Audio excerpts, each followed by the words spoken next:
Good job. तो हमने 1 को छुपा किया, हमें 4 थी कैंडीज, हमने 4 लिख दी। अब हमने 2 कैंडीज को छुपा दिया, हमारे पास कितनी होगी 3, या 3 लिखो, 3 लिखो।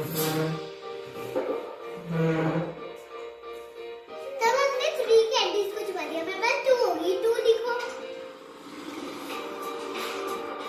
हमने 4 कैंडीज को छुपा दिया, 4 लिखो। के साथ अगर सोच भी बदली जा सकती है तो व्हाई नॉट मेरी जान। हमने 5 किया, 0 लिखो।